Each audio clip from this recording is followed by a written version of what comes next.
গাধা গাধি এলো দিদি নাম্বার ওয়ানে। গাধা গাধি। নমস্কার দিদি, আমি গাধি। নমস্কার দিদি, আমি গাধা। দুজনেই তো খুব ছোট মনে হচ্ছে, খুব কম বয়সে বিয়ে হয়েছে। হ্যাঁ, কি করে হলো?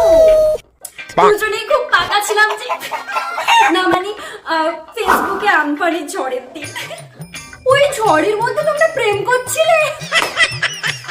ফোনে আমার 15% চার্জ ছিল, ওই 15% চার্জ নিয়ে দুজনে প্রপোজ হয়ে গেল, প্রেম হয়ে গেল। বাবা, তোমাদের তো মনে হচ্ছে আমফানের থেকেও বেশি স্পিড।